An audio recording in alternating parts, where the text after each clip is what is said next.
ಇದೆ ಅಂತ ಕೇಳಿದ್ರು, ಅದ್ರ ಬಗ್ಗೆ ಒಂದ್ಸತಿ ಹೇಳ್ಕೊತೀನಿ. ಸೊಂಟ ನೋವು, ಅಲ್ಲಿಂದ ಬಂದ ಕೆಳಗಡೆ ಕಾಲು ನೋವು, ಅದು ಬಹಳಷ್ಟು ಜನ ಹೆಣ್ಮಕ್ಳಿಗಿದೆ ಅಂತ ಇದು ಮಾಡ್ತಿರಲ್ಲ. ಜಾಸ್ತಿ ಕಾಮನ್ ಸಿಸೇರಿಯನ್ ಆದವರಿಗೆ ಬರ್ಬೋದು, ಯಾಕೆಂದ್ರೆ ಸಿಸೇರಿಯನ್ ಟೈಮಲ್ಲಿ ಇಂಜೆಕ್ಷನ್ ಕೊಟ್ಟಿರ್ತಾರೆ ಅನ್ನೋ ಕಾರಣಕ್ಕೆ. ಬಿಟ್ಟರೆ ಎಲ್ಲ ಹೆಣ್ಮಕ್ಳಿಗೂ ಸೊಂಟ ನೋವು ಒಂದಿಷ್ಟು ಟೈಮ್ ಆದಮೇಲೆ ಎಲ್ಲರಿಗೂ ಬರುತ್ತೆ.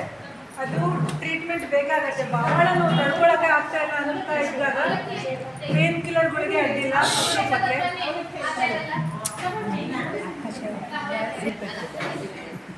ಆಮೇಲೆ ಪೇನ್ ಕಿಲ್ಲರ್ ತಿಂದರೆ 6ರಿಂದ 8 ತಾಸು ನೋವು ಕಡಿಮೆ ಇರುತ್ತೆ, ಮತ್ತೆ ಬಂದೇ ಬರುತ್ತೆ ಅದು. ಅದಕ್ಕೆ ಮಲ್ಟಿವಿಟಮಿನ್ ಟ್ಯಾಬ್ಲೆಟ್ಸ್ ಬೇಕಾಗುತ್ತೆ. ಅದು ಯಾವ ಭಾಗದಲ್ಲಿ ನಿಮಗೆ ಸೊಂಟ ನೋವು ಬರುತ್ತೆ, ಬಿಳಿ ಮುಟ್ಟು ಬರೋದ್ರಿಂದ ಸೊಂಟ ನೋವು ಬರುತ್ತೆ. ಅದು ಮಲ್ಟಿವಿಟಮಿನ್ ಇದು ಕೊರತೆ ಆಗಿದೆ ಅಂತಲ್ಲ, ಬಿಳಿ ಮುಟ್ಟು ಹೋಗ್ಬೇಕಿದ್ರೆ ಅದು ನಿಮ್ಮ ದೇಹದಲ್ಲಿ ಬೇಕಾಗಿರೋ ಅಂಶನೂ ತೆಗೆದು ಹೊರಗಡೆ ಹೋಗುತ್ತೆ. ಆ ಕಾರಣಕ್ಕೆ ಸೊಂಟ ನೋವು, ಸುಸ್ತು, ಬಿಳಿ ಮುಟ್ಟು ಆಗೋರಿಗೆ ಸಿಕ್ಕಾಪಟ್ಟೆ ಸುಸ್ತಿರುತ್ತೆ ನೋಡಿ. ಆ ಕಾರಣಕ್ಕೆ ಆ ಥರ ಸೊಂಟ ನೋವಿಗೆ ಭಾಳಷ್ಟು ಕಾರಣಗಳಿರುತ್ತೆ. ನಿಮಗೆ ಸೊಂಟ ನೋವು ಅಪರೂಪಕ್ಕೆ ಬಂದಿದೆ ಅಂತಂದಲ್ಲಿ ತೋರಿಸ್ಕೊಂಡೇ ತೊಗೊಳ್ಳೋದು ಒಳ್ಳೆಯದು. ಇಲ್ಲ ಜನರಲ್ ಆಗಿ ನೋವು ಬರ್ತಾ ಇರುತ್ತೆ, ಇಲ್ಲಿಂದ ಇಲ್ಲಿವರೆಗೆ ಎಳ್ದಂಗೆ ಆಗುತ್ತೆ, ಕಾಲು ತುದಿವರೆಗೂ ನೋವು ಬರುತ್ತೆ ಅಂತಿದ್ದವರು ತುಂಬ ತಡ್ಕೊಳಕ್ಕಾಗದೇ ಇರೋಷ್ಟು ನೋವು ಬಂದಾಗ ಅಪರೂಪಕ್ಕೆ ಪೇನ್ ಕಿಲ್ಲರು. ಜೊತೆಗೆ ಅದು ನಿಮ್ಮ ವೀಕ್ನೆಸ್ಸಿಗೆ, ನರದ ಮತ್ತು ಮೂಳೆ ವೀಕ್ನೆಸ್ಸಿಗೆ ಬರುತ್ತೆ. ಈಗ ಕ್ಯಾಲ್ಶಿಯಂ ಗುಳಿಗೆ ಅಥವಾ ನರದ ಗುಳಿಗೆ ಅಂತಂದಲ್ಲ, ಇವು ಸಪರೇಟಾಗಿ ಬರೀ ಮೂಳೆಗೆ ಇದಕ್ಕೆ ಬಂದಿದ್ದಾಯಿತು. ಈ ಥರ ಜನರಲ್ಲಾಗಿ ಎಲ್ಲದೂ ವೀಕ್ನೆಸ್ ಇದ್ದಾಗ ನೀವು ಅದ್ರದ್ದು ನರದೊಂದು ಸಪ್ರೇಟು, ಮೂಳೆದೊಂದು ಸಪ್ರೇಟು ಅಂತ ತೊಗೊಳ್ತಾ ಇದ್ದರೆ ಅದರದ್ದೇ ಒಂದು 50 ಗುಳಿಗೆ ಆಗ್ಬೋದು. ಅದಕ್ಕೆ ಅಂತ ಮಲ್ಟಿವಿಟಮಿನ್ ಅಂತ ಬೇರೆದಿದೆ. ಎಲ್ಲದ್ರದ್ದು ಸ್ವಲ್ಪ ಸ್ವಲ್ಪ ಅಂಶ ಹಾಕಿ, B12, ಫೋಲಿಕ್ ಆ್ಯಸಿಡ್, ಕ್ಯಾಲ್ಶಿಯಮ್ ಎಲ್ಲದೂ ಹಾಕಿ, ನರದ್ದು ಮಿಥೈಲ್ಕೋಬಾಲಮಿನ್ ಅಂತ ಬರುತ್ತೆ ಔಷಧಿ, ಅದನ್ನು ಹಾಕಿ ಮಾಡಿರೋಂಥ ಒಂದು ಸಿಂಗಲ್ ಟ್ಯಾಬ್ಲೆಟ್ಗಳು ಅವೈಲೇಬಲ್ ಇದ್ದಾವೆ ಭಾಳಷ್ಟು. ಅದನ್ನು ತೊಗೊಂಡ್ರೆ ನಿಮಗೆ ಸೊಂಟ ನೋವು. ಮತ್ತು ಅದೊಂದು ಹೇಳ್ತೀನಿ, ಕೈ ಜುಮ್ ಅನ್ನೋದು, ಮಂಡಿ ನೋವು ಆಗೋದಕ್ಕೆ ನನಗೆ ನರದ್ದು ಗುಳಿಗೆ ತೊಗೋಬೇಕನ್ನಲ್ಲ, ಇವತ್ತು ತಿಂದರೆ ನಾಳೆ ಪರ್ಮನೆಂಟ್ ಕಡಿಮೆ ಆಗೋದಿಲ್ಲ. ಅದು ಪೇನ್ ಕಿಲ್ಲರ್ ಗುಳಿಗೆ ಕೆಲಸ ಮಾಡಿದಾಗ ಮಾಡೋದಿಲ್ಲ. ಅದು ನಿಮ್ಮ ದೇಹದ ಒಳಗಡೆಯಿಂದ ಏನು ಡ್ಯಾಮೇಜ್ ಇದೆ ಅದನ್ನು ಸರಿ ಮಾಡುತ್ತೆ. ಅದಕ್ಕೆ ಟೈಮ್ ತೊಗೊಳತ್ತೆ. ಯೂಶ್ವಲಿ 1 ತಿಂಗಳಿಂದ 3 ತಿಂಗಳವರೆಗೆ ಹೇಳ್ತೀವಿ. ಈ ಕೈ ಜುಮ್ ಅನ್ನೋದು ಹೇಳಿದ್ರಲ್ಲ, ಈಗ ಸುಮಾರು ಜನ ಇಲ್ಲಿ ಬಂದೇ ಹೇಳಿದ್ರು, ಮಲ್ಕೊಳ್ಬೇಕಾದ್ರೆ ಹಿಂಗಾಗಿರುತ್ತೆ ಕೇಳಿದ್ರು, ಬೆಳಗ್ಗೆ ಹೇಳ್ಬೇಕಿದ್ರೆ ಮಾಡ್ಸಕ್ಕೆ ಬರಲ್ಲ. ಅವೆಲ್ಲ ಒನ್ ಆಫ್ ದ ನರದ ವೀಕ್ನೆಸ್. ಅದು ಕಾಲು ಜುಮ್ ಅನ್ನೋದು, ಕುಂತಲೆ ಜುಮ್ ಆಗೋದು, ಹಾಂ ಅವೆಲ್ಲ ಅವೆಲ್ಲ ಸ್ಪೆಸಿಫಿಕ್ ಟ್ರೀಟ್ಮೆಂಟ್ ಇರುತ್ತೆ. ಮೊಬೈಲ್ ಕೈ ನಡುತ್ತು ಬಿಟ್ಬಿಡಿ.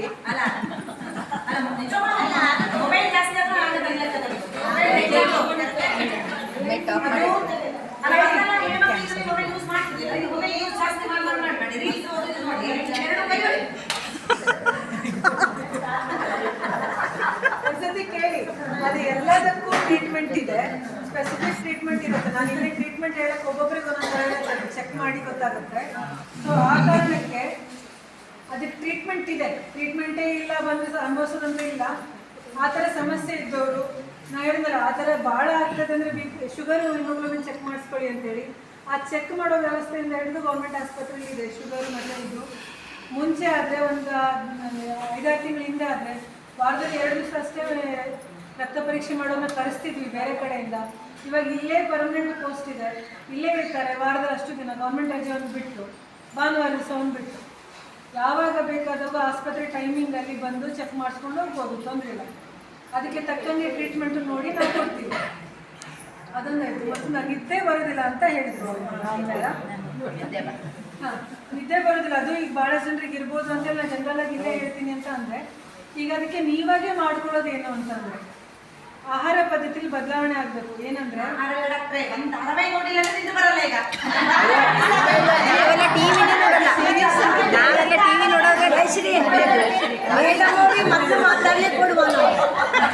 ಟಾಪಿಕ್ ಇದಾಗ್ತದೆ ಅವನಿಗೆ ಡೈವರ್ಟ್ ಆಗ್ತದೆ.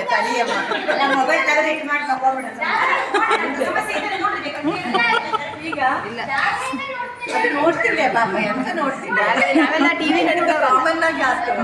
ನಿಜವಾಗ ಹೌದು, ಕತೆ ಏನು ನೋಡೋದಿತ್ತು ಅದನ್ನೊಂದಿಗೆ ನಿಲ್ಸೋಣ. ಜನರಲ್ ಕ್ವೆಶ್ಚನ್ ಕೇಳ್ತೀನಿ ನಿಮ್ಗೆಲ್ಲ, ಆಹಾರ ಯಾಕೆ ತಗೋತೀವಿ ನಾವು? ಶಕ್ತಿ ಬೇಕು ಅಂತ, ಮಾಡೋ ಕೆಲಸಕ್ಕೆ ಶಕ್ತಿ ಬೇಕು ಅಂತ. ಈಗ ರಾತ್ರಿ ಊಟ ಮಾಡ್ತೀರಿ, ರಾತ್ರಿ ಊಟ ಮಾಡಿ ಅರ್ಧ ತಾಸಲ್ಲಿ ಮಲಗ್ತೀರಿ, ಅದು ದೇಹಕ್ಕೆ ಶಕ್ತಿ ಕೊಡುತ್ತೆ, ಎನರ್ಜಿ ಕೊಡುತ್ತೆ. ಮಾಡೋ ಕೆಲಸ ಏನು? ಹೋಗು ಮಲ್ಗೋದು. ರಾತ್ರಿ ಭಾಳ ಲೇಟಾಗಿ ಊಟ ಊಟ ಮಾಡಿ ಒಂದು ಸ್ವಲ್ಪ ಹೊತ್ತಿಗೆ ಮಲ್ಕೊಂಡ್ರೆ ನಿದ್ದೆ ಬರೋದು ಚಾನ್ಸಸ್ ಕಡಿಮೆ. ಯಾಕೆ ಅಂದ್ರೆ ನಿಮ್ಮ ದೇಹ ಒಳಗಡೆ ಆರ್ಗನ್ಸು ಅದನ್ನ ಜೀರ್ಣ ಮಾಡೋದಕ್ಕೆ ಕೆಲಸ ಮಾಡಕ್ ಶುರು ಮಾಡುತ್ತೆ. ನಾವೆಲ್ಲ 8 ಗಂಟೆ ನೀವ್ ಅದನ್ನ ಮಾಡ್ತಿದ್ರಿ ಅಂತ ಹೇಳ್ತಾ ಇಲ್ಲ, ಯಾವ ಚಾನ್ಸಸ್ ಇದೆ ಹೇಳ್ತಾ ಇದ್ದೀನಿ ಜನರಲ್ ಆಗಿ. ಅದ್ರಲ್ಲಿ ನೀವು ಅದು ಮಾಡ್ತಾ ಇದ್ರೆ ಅಡ್ಡಿಲ್ಲ, ಮಾಡ್ತಾ ಇಲ್ಲ ಅಂತಂದ್ರೆ ಟ್ರೀಟ್ಮೆಂಟಿಗೆ ಬನ್ನಿ. ನಾ ಫಸ್ಟ್ ಗುಳಿಗೆ ಇಲ್ಲಾರ್ದೇ ನಿದ್ದೆ ಬರ್ಸ್ಕೊಳ್ಳೋದು ಹೇಗೆ ಅನ್ನೋದ್ರ ಬಗ್ಗೆ ಹೇಳ್ತಾ ಇದ್ದೀನಿ. ಅದು ನಿಮಗೆ ಸಂಬಂಧ ಪಡತ್ತೆ ಅಂದ್ರೆ ನೀವೇ ಸರಿಪಡಿಸ್ಕೊಳ್ಳಿ. ನಿಮಗೆ ಸಂಬಂಧನೇ ಇಲ್ಲ, ನೀವು ಹೇಳಿದ್ರೆ ಯಾವುದು ನಾವು ಮಾಡ್ತಾ ಇಲ್ಲ ಅಂದ್ರೆ ನೆಕ್ಸ್ಟ್ ಹೊರಗಡೆಯಿಂದ ಟ್ರೀಟ್ಮೆಂಟ್ ತಗೊಂಡ್ರೆ. ಮೊದಲನೇದು ಆಹಾರ ತಗೊಂಡ ತಕ್ಷಣ ಮಲಗದಲ್ಲಿ ನಿಮ್ಮ ದೇಹ ಒಳಗಡೆ ಇರೋ ಆರ್ಗನ್ಸ್, ಕರಳು, ಹೊಟ್ಟೆ ಎಲ್ಲ ಅದನ್ನು ಜೀರ್ಣ ಮಾಡೋ ಕ್ರಿಯೆಯಲ್ಲಿ ಶುರುವಾಗಿರುತ್ತೆ, ಕೆಲಸ ಮಾಡ್ತಾ ಇರುತ್ತೆ. ಸೊ ಆ ಟೈಮಲ್ಲಿ ನೀವು ಮಲ್ಕೊಂಡಾಗ ನಿಮಗೆ ಎನರ್ಜಿ ಜಾಸ್ತಿ ಇರೋದಕ್ಕೆ ನಿದ್ದೆ ಬರೋದಿಲ್ಲ. ಮೊದಲನೇದು ಬರೋ ಚಾನ್ಸಸ್ ಕಡಿಮೆ, ಎಲ್ಲರಿಗೂ ಬರೋದಿಲ್ಲ ಅಂತ, ಕೆಲವೊಬ್ಬರಿಗೆ ತಿಂತಾ ಇರ್ಬೇಕಾದ್ರೆ ಮಲ್ಕೊಂಡು ನಿದ್ದೆ ಬರುತ್ತೆ, ಎಲ್ಲರಿಗೂ ಸೇಮ್. ಎರಡನೇದು 5 ಗಂಟೆ ನಂತರ ಕಾಫಿ ಟೀ ಕುಡಿದಲ್ಲಿ ಅದ್ರಲ್ಲಿ ಇರುವಂತ ಕೆಫೆನ್, ಅದ್ರ ಕೆಲಸ ಏನು, ನಿಮ್ಮ ಮೈಂಡನ್ನು ಆಕ್ಟಿವ್ ಮಾಡೋದು. ಈಗ ಭಾಳ ನಿದ್ದೆ ಬರ್ತಿದ್ದವರಿಗೆ ಕಾಫಿ ಕುಡೀರಿ ಅಂತ ಹೇಳ್ತೀವಿ, ಯಾಕೆ? ಅದು ನಿಮ್ಮ ಮೈಂಡನ್ನು ಆಕ್ಟಿವ್ ಮಾಡುತ್ತೆ. ಅದರಲ್ಲಿರೋ ಕೆಫೆನ್ ಕಂಟೆಂಟು ನಿಮ್ಮ ಮೈಂಡನ್ನು ಆಕ್ಟಿವ್ ಮಾಡುತ್ತೆ, ಎನರ್ಜಿ ಕೊಡುತ್ತೆ. ನೀವು 4-5 ಗಂಟೆ ನಂತರ ಕಾಫಿ ಕುಡಿದ್ರೆ ಅಥವಾ ಟೀ ಕುಡಿದಲ್ಲಿ ಆಮೇಲೆ ನಿದ್ದೆ ಬರಲ್ಲ, ಯಾಕೆಂದರೆ ಅದು ನಿಮ್ಮ ದೇಹದಿಂದ ಪೂರ್ತಿ ಹೊರಗಡೆ ಹೋಗಿರೋದಿಲ್ಲ. ಅದಕ್ಕೆ ಭಾಳಷ್ಟು ಜನ ಸಂಜೆ ಚಹಾ ಕುಡಿಯಲ್ಲ ನಿದ್ದೆ ಬರಲ್ಲ ಅಂತಾರೆ, ಅದು ಕರೆಕ್ಟ್ ಅಲ್ಲ. 5 ಗಂಟೆ ನಂತರ ಕಾಫಿ ಟೀ ಅಭ್ಯಾಸ ಬಿಟ್ಟು ಮತ್ತೊಂದು ಕಾಫಿ ಟೀ ಅನುಕೂಲ ಇಂಪಾರ್ಟೆಂಟ್, ಬಟ್ ಆಮೇಲೆ ಮತ್ತೊಂದು ಎಂಥದಂದರೆ ಮಲಗೋಕ್ಕಿಂತ ಅರ್ಧ ತಾಸು ಮುಂಚೆ ನೀರು ಕುಡಿಯೋದು, 1 ಚಂಬು 2 ಚಂಬು. ಅದು ಅರ್ಧ ತಾಸಲ್ಲಿ ಫಿಲ್ಟರ್ ಆಗಿ ಪದೇ ಮೂತ್ರ ಎದ್ದೇಳಬೇಕಾಗತ್ತೆ, ನಿದ್ದೆ ಬರೋದಿಲ್ಲ. ಸೊ ಇದು ಜನರಲ್ ಕಂಡೀಷನ್ಸ್ ನಾ ಹೇಳಿದ್ದು. ಮತ್ತು ಅದು ಬಿಟ್ಟು ಟೆನ್ಷನ್ ಇದ್ದಲ್ಲಿ, ಏನಾದರೂ ತಲೆ ವಿಚಾರಗಳಿದ್ದರೆ ನಿದ್ದೆ ಬರೋದಿಲ್ಲ, ಅದೆಲ್ಲ ಜನರಲ್ ನಾ ಹೇಳ್ತಿರೋದು. ಅದು ಬಿಟ್ಟು ಯೂಶ್ವಲಿ ನೀವೇನು ಮಾಡಬೇಕಂತ ಅಂದರೆ ಮಲಗೋಕ್ಕಿಂತ 2.5 ತಾಸು ಮುಂಚೆ ಊಟ ತಿಂಡಿ ಆಹಾರ ಏನಿದ್ರೆ ಮುಗಿಸ್ಕೊಬಿಡ್ಬೇಕು. ಅದಾದ ಮೇಲೆ ಅರ್ಧ ತಾಸು ಮುಂಚೆ ನೀರು ಕುಡಿಯೋದು ಅಂತ ಹೇಳಿದ್ರೆ ಮುಗಿಸ್ಕೊಬಿಡ್ಬೇಕು. ಬಾಯಾರಿಕೆ ಆದ್ರೆ ನೀರು ಕುಡಿಬಾರ್ದು ಅರ್ಧ ತಾಸು ಮುಂಚೆ ಅಂತಂದಿದ್ದಾರೆ ಅಂತೇಳಿ ಆಮೇಲೆ ಬಾಯಾರಿಕೆ ಆಗ್ತಿದ್ರೆ ಇಲ್ಲ, ಎಮರ್ಜೆನ್ಸಿ ಕಂಡೀಷನಲ್ಲಿ ಕುಡೀರಿ, ಇಲ್ಲ ಅನ್ನಲ್ಲ. ಆಮೇಲೆ ಸಂಜೆ 5 ಗಂಟೆ ನಂತರ ಕಾಫಿ ಟೀ ಅಭ್ಯಾಸಗಳು ಅಥವಾ ಯಾವುದೇ ಎನರ್ಜಿ ಕೊಡುವಂಥ ಡ್ರಿಂಕ್ಸನ್ನು ತೊಗೊಳ್ಳೋದನ್ನು ಬಿಡಬೇಕು. ಆಮೇಲೆ ಮತ್ತೊಂದು ಎಂತದಂತ ಅಂದರೆ ಮಲಗೋಕ್ಕಿಂತ ಒಂದು ಸ್ವಲ್ಪ ಹೊತ್ತು ಮುಂಚೆ ಒಂದು 15-20 ಮಿನಿಟ್ಸ್ ಮೈಂಡನ್ನು ರಿಲ್ಯಾಕ್ಸ್ ಮಾಡಿಟ್ಕೋಬೇಕು. ಯಾವುದೋ ಒಂದು ಪುಸ್ತಕ, ಧಾರಾವಾಹಿ ನೋಡೋದು, ಅದು ಏನಾಗುತ್ತೆ ಟಿವಿ ನೋಡೋದು, ಮೊಬೈಲ್ ನೋಡೋದು, ಮಲಗೋಕ್ಕಿಂತ ಅರ್ಧ ತಾಸು ಮುಂಚೆ ಯಾವುದೇ ಸ್ಕ್ರೀನಿಂಗ್ ಇದನ್ನು ಬಿಟ್ಟು ಬಿಡ್ರಿ.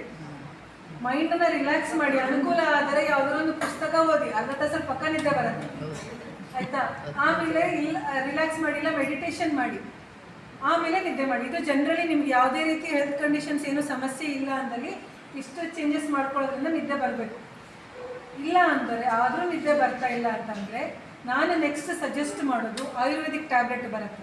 ಅದು ನಿಮಗೆ ನಿದ್ದೆ ತರೋದಿಲ್ಲ, ಮನಸ್ಸನ್ನು ಕಾಮ ಮಾಡುತ್ತೆ, ಅದರಿಂದ ನಿದ್ದೆ ಬರುತ್ತೆ ಇಂಡೈರೆಕ್ಟಾಗಿ. ಇಲ್ಲ ಅಂದರೆ ನಿದ್ದೆ ಬರೋಕ್ಕೆ ಕಾರಣ ಆಗಿರುವಂಥ ಹಾರ್ಮೋನನ್ನು ರಿಲೀಸ್ ಮಾಡುತ್ತೆ. ಆ ಥರ ಟ್ಯಾಬ್ಲೆಟ್ಸ್ ಬರುತ್ತೆ. ಅದು ನೀವು ತೊಗೊಂಡ್ರೆ, ಈಗ ನಾನು 1 ತಿಂಗಳ ಆ ಟ್ಯಾಬ್ಲೆಟ್ ತೊಗೊಂಡಪ್ಪ, 1 ತಿಂಗಳ ನಂತರ ನಾನು ತಾನಾಗೆ ಮಲಗೋಕ್ಕೆ ಪ್ರಯತ್ನ ಮಾಡಿದ್ರೆ ನಿದ್ದೆ ಬರುತ್ತೆ, ಬಿಟ್ಟಿದ ತಕ್ಷಣ ಅದು ನಿದ್ದೆ ಬರುತ್ತೆ, ಸಮಸ್ಯೆ ಕೊಡೋದಿಲ್ಲ. ಆದರೆ ನಿದ್ದೆ ಗುಳಿಗೆ ಅಂತ ಏನು ಬರುತ್ತಲ್ಲ, ನೀವು ಇವತ್ತು ತಿನ್ನಿ ನಾಳೆ ಅದರಿಂದ ನಿದ್ದೆ ಬರಲ್ಲ. ಆ ಕಾರಣಕ್ಕೆ ನಿದ್ದೆ ಗುಳಿಗೆ ಫಸ್ಟ್ ಆಫ್ ಆಲ್ ನಾವು ಅದನ್ನು ಯಾರಿಗೂ ಪ್ರಿಸ್ಕ್ರೈಬ್ ಮಾಡೋದಿಲ್ಲ. ಅವ್ರಿಗೆ ಯಾವುದಾದ್ರು ಮಾನಸಿಕ ರೋಗದ ಕಾಯಿಲೆ ಇರಬೇಕು ಅಂಥ ಕಂಡೀಷನ್ ಇದ್ರಷ್ಟೇ ಪ್ರಿಸ್ಕ್ರೈಬ್ ಮಾಡ್ತೀವಿ. ಕೆಲವೊಂದು ಡಾಕ್ಟರ್ಸ್ ಅದ್ರ ಬಗ್ಗೆ ಗೊತ್ತಿಲ್ಲದೇ ಕೊಡುವಂಥವ್ರು, ಅದಕ್ಕೆ ತಗೋಬೇಡಿ. ನನ್ನ ಕೇಳಿದ್ರೆ ನಿಮ್ಗೆ ಆ ತಕ್ಷಣಕ್ಕೆ ನಿಮ್ಗೆ ನಿದ್ದೆ ಬರೋಕ್ಕೆ ಹೆಲ್ಪ್ ಮಾಡುತ್ತೆ ಅನ್ನೋದು ಬಿಟ್ಟರೆ ಆಮೇಲೆ ನಿಮ್ಗೆ ಇನ್ನೂ ದೊಡ್ಡ ಸಮಸ್ಯೆನೇ ಮಾಡೋದು. ಆ ಕಾರಣಕ್ಕೆ ನಿಮಗೆ ಅಂಡರ್ಲೈನ್ ಮಾನಸಿಕ ಸಮಸ್ಯೆ ಇಲ್ಲದೆ ಇದ್ದರೆ ದಯವಿಟ್ಟು ನಿದ್ದೆಗಳಿಗೆ ತಗೊಳಕ್ಕೆ ಹೋಗಬೇಡಿ. ಹೇಳಿದ್ನಲ್ಲ, ಮನಸ್ಸನ್ನು ಕಾಮ್ ಮಾಡೋದು ಅಥವಾ ನಿದ್ದೆಗಳು ಬರುವಂಥ ಹಾರ್ಮೋನನ್ನು ರಿಲೀಸ್ ಮಾಡೋ ಗುಳಿಗೆಗಳು ಭಾಳಷ್ಟಿದೆ. ಅದು ಒಂದು ಏನು ಕಂಡೀಷನ್ ಅಂದರೆ ತಿಂದ ತಕ್ಷಣ ಮಲಗಬೇಕು. ತಿಂದ ಮೇಲೆ ಅದು ಮುಖದ ಟಿ ವಿ ನೋಡ್ತೀನಿ ಅಂದರೆ ಆ ಗುಳಿಗೆ ಕೆಲಸ ಮಾಡಿ ದೇಹದಿಂದ ಹೊರಗಡೆ ಹೋಗ್ಬಿಟ್ಟಿರುತ್ತೆ, ಆವಾಗ ಅದು ಕೆಲಸ ಮಾಡೋದು. ತಿಂದ ತಕ್ಷಣ ಮಲ್ಕೊಂಡು ಅದು ಮನಸ್ಸನ್ನು ಕಾಮ್ ಮಾಡೋಕ್ಕೆ ತಕ್ಷಣ ನಿದ್ದೆ ಬರುತ್ತೆ. ಆ ಥರ ಟ್ಯಾಬ್ಲೆಟ್ಸ್ ನಮ್ಮ ಬನವಾಸಿಲೇ ಇದೆ. ನಾನು ಆ ಥರ ಏನಾದ್ರು ಸಮಸ್ಯೆ ಇದ್ದರೂ ಪರ್ಸ್ನಲಿ ಬಂದು ಭೇಟಿಯಾಗಿ ನಾನು ನಿಮಗೆ ಪ್ರಿಸ್ಕ್ರೈಬ್ ಮಾಡ್ತೀನಿ, ತೊಂದರೆ ಇಲ್ಲ. ಅದೊಂದಾಯ್ತು. ಮತ್ತೆ ಮೇಡಮ್ ಅದೊಂದು ಮಾತ್ರೆಗಳನ್ನು ಮಾತ್ರ ನೀವು ಆಯುರ್ವೇದಿಕ್ ವಿಟಮಿನ್ ಇರೋಂಥದ್ದು ಅಲ್ಲಿಗೆ ಹೋಗಿ ಕೇಳಿ, ಆಸ್ಪತ್ರೆಗೆ ಬನ್ನಿ, ಆಸ್ಪತ್ರೆಗೆ ಬನ್ನಿ. ಶುಗರ್ ಹಿಮೋಗ್ಲೋಬಿನ್ 2 ಚೆಕ್ ಮಾಡ್ಬೇಕು, ಅದಕ್ಕೆ ಮಾಡಿ ಅದೇನು ಸಮಸ್ಯೆ ಇಲ್ಲ ಅಂದ್ರೆ ಅದಕ್ಕೆ ರಿಲೇಟೆಡ್ ಟ್ಯಾಬ್ಲೆಟ್ ನಾನು ಪ್ರಿಸ್ಕ್ರೈಬ್ ಮಾಡ್ತೀನಿ.